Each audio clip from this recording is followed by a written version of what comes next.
ఎలా ఉంది కొత్త ప్రభుత్వం? కొత్త ప్రభుత్వం పెట్టే పథకాలు, అభివృద్ధి కార్యక్రమాలు బాగానే ఉంది. ఆ! ఏ పథకాలన్నీ అందట్లేదంటనే? అదే పథకాలు లేదు అంటే కొంచెం ఇంతకుముందు ప్రభుత్వంలో కొంచెం ఇబ్బంది కూడా దాన్ని ఆర్థిక ఇబ్బందులు తీర్చుకొని కొన్ని ఒకటి అమలు చేస్తారు. ఆ! ఇప్పుడు చెప్తున్నారు కదా, తల్లికి వందనం అంతా ఉగాదికి ఇస్తామని చెప్తున్నారు కదా, ఆ! అని చేస్తారు.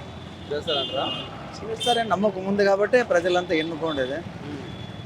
ఆ నమ్మకంతో ఎన్నుకున్నారు. ఇప్పుడు అందరూ వాళ్ళు కూడా ఏం సార్ అందరూ తెగ బాధపడిపోతున్నారంట చంద్రబాబు నాయుడు. బాధపడతారు, బాగుంది. బాధే మామూలే. అక్కడ ఉన్నప్పుడు వాళ్ళు బాధపడతారు, ఇక్కడ ఉన్న వీళ్ళు బాధపడతారు. ప్రతి జనాలకి ఏమి ఇచ్చినా సంతోషమే. అక్కడ ఉన్నప్పుడు వాళ్ళు దౌర్జన్యాలు దానికి దోపిడీలకి వాళ్ళకి అప్పుడు భయము. ఇప్పుడు పథకాలు వస్తాయి, నిదానంగా వస్తాయి.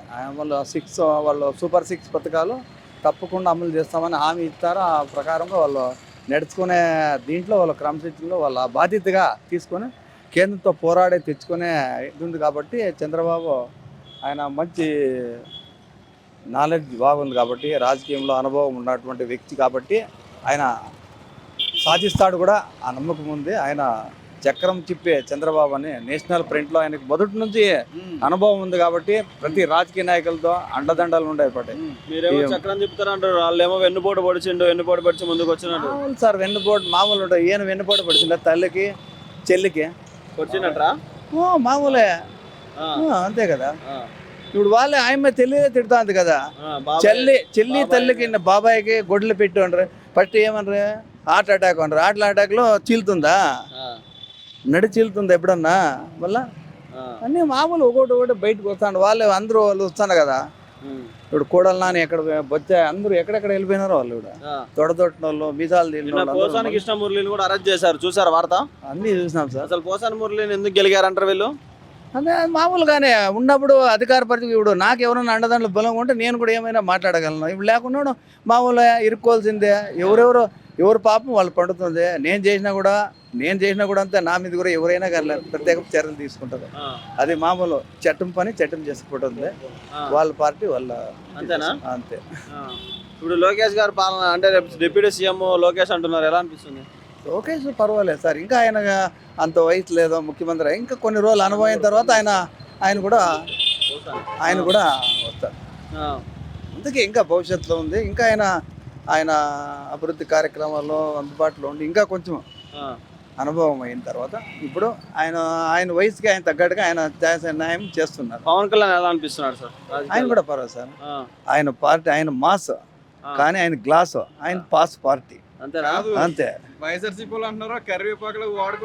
మామూలే సార్, అంటున్నారు. ఆయన కూడా మామూలే. ఆయనకి ఎన్ని ఇబ్బందులు పెట్టినారో పాపం. ఆ ఇబ్బందులు పెట్టి ఆయన చంద్రబాబు పెద్ద కొడుకు మాత్రం వచ్చి ఆపదలో ఉన్నప్పుడు ఆదుకొని పార్టీని నిలబెట్టి ఆయన ఇచ్చిండే మంత్రి పదవికి న్యాయం చేస్తున్నాడు. అడవి ప్రాంతంలో తిరిగి రోడ్లు లేకుండా డోలీలో మోసపోయే కార్యక్రమంలో రోడ్లు వేసి ప్రజల దగ్గర మన్నలు పడుతున్నారు. అంతా పబ్లిసిటీ పిచ్చి అంటున్నారు. ఏం సార్? పబ్లిసిటీ పిచ్చి. అందుకే మామూలే సార్. అది అనేది ఎప్పుడైనా అంతే. ఎవరు న్యాయం చేస్తారో అది లాస్ట్లో తెలియదు. అంత తర్వాత న్యాయం అన్యాయం ప్రతి ఒక్కరిదే. ప్రజలకి ఏమంటే ఇప్పుడు కొంచెం మామూలుగా ఉంటుంది. ఎలా అంటే రాలేదే పథకాలు, అది రాలే, అమ్మ ఒకటి రాలే, ఆ ఒకటి రాలే ఉంటారు.